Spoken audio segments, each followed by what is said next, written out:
ओम शांति। श्रेष्ठ पुरुषार्थ के लिए हमें फॉलो फॉर्डर करना है।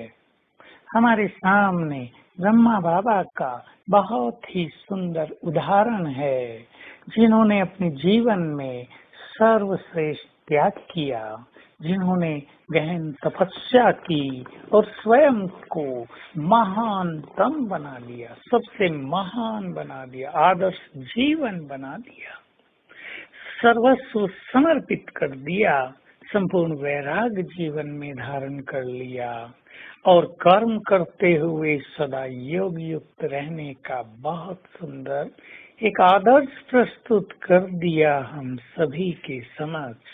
तो जैसा बाप वैसे बच्चे, जो ब्राह्मण ये समझते हैं ब्रह्मा बाबा हमारा अलौकिक पिता है, वो उस पिता के सारे संस्कार और धारणाएं अपने जीवन में अपनाएंगे, तभी हम बाबा के सच्चे बच्चे कहलाएंगे। बाबा का मुरली से बहुत प्यार था। जिन्हें बाबा से प्यार है उन्हें मुरली से बहुत प्यार होना चाहिए।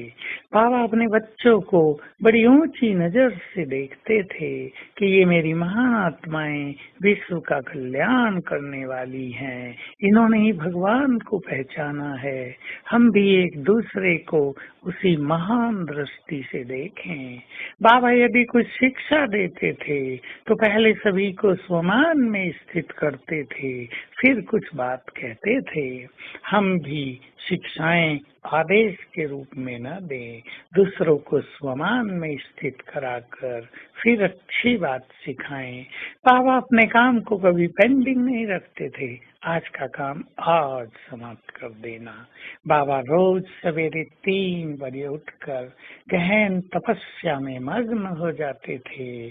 जिन्होंने बाबा को देखा उन्होंने देखा कि सोते समय बाबा गहन तपस्या में बैठे हैं और जब उठे तो गहन तपस्या में हैं।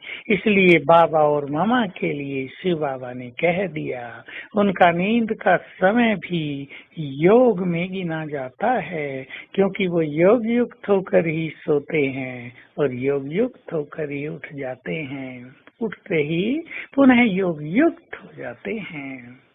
तो हम ऐसे महान बाप की संतान हैं जो अपनी तपस्या के बल पर प्रजापिता ब्रह्मा बने।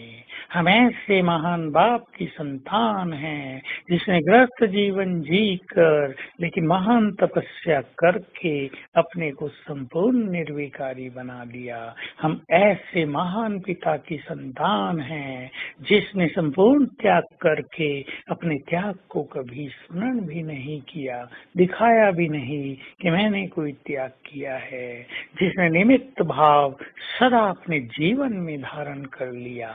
हम भी अहम भाव को छोड़कर बाबा की तरह निमित्त भाव धारण कर लें। यद्यपि ब्रह्मा बाबा तो यज्ञ के मालिक थे, वो हेड थे, लेकिन कभी उन्होंने ऐसा नहीं दिखाया कि मैं हेड हूँ। नहीं, शिव बाबा ही मालिक है, मैं तो उसका सेवाधारी हूँ, मैं तो तुम बच्चों का भी मोस्ट ओबीडिएंट सर्वेंट हूँ। बहुत सादगी से भरा जीवन, बहुत निरहंकारिता से भरा जीवन, बहुत नम्र चित्त और संतुष्ट रहने की श्रेष्ठ धारणा, सदा प्रभु प्रेम में मग्न, जो सबसे सुंदर बात है उनके लिए, जिससे उन्होंने गहन तपस्या का मार्ग अपनाया। ये सभी चीजें हमें अपने जीवन में फॉलो करनी है। तो जब भी ब्रह्मा बाबा के कक्ष में हम जाएं, उन्हें देखें, तो उनसे कोई न कोई प्रेरणा लें फॉलो करने की, चाहे वो कैसे तपस्या में बैठे हैं, चाहे वो उनकी दृष्टि में क्या है सबके लिए, आत्मिक भाव, कल्याण का भाव, चाहे वो कितने निरहंकारी थे, ये प्रेरणा लेकर बाबा के कमरे से वापिस आए। चाहे उन्होंने संसार के लिए क्या क्या किया, सब आत्माओं के लिए क्या क्या किया और कैसे विघ्न और बाधाओं को हंसते हंसते पार किया, जिससे सिद्ध होता है कि वो बहुत शक्तिशाली थे। तो आज सारा दिन हम फॉलो फादर को अपना लक्ष्य बनाते हैं और हर घंटे में एक बार बाबा का आह्वान करेंगे और फील करेंगे बाबा का वरदानी हाथ मेरे सिर पर है।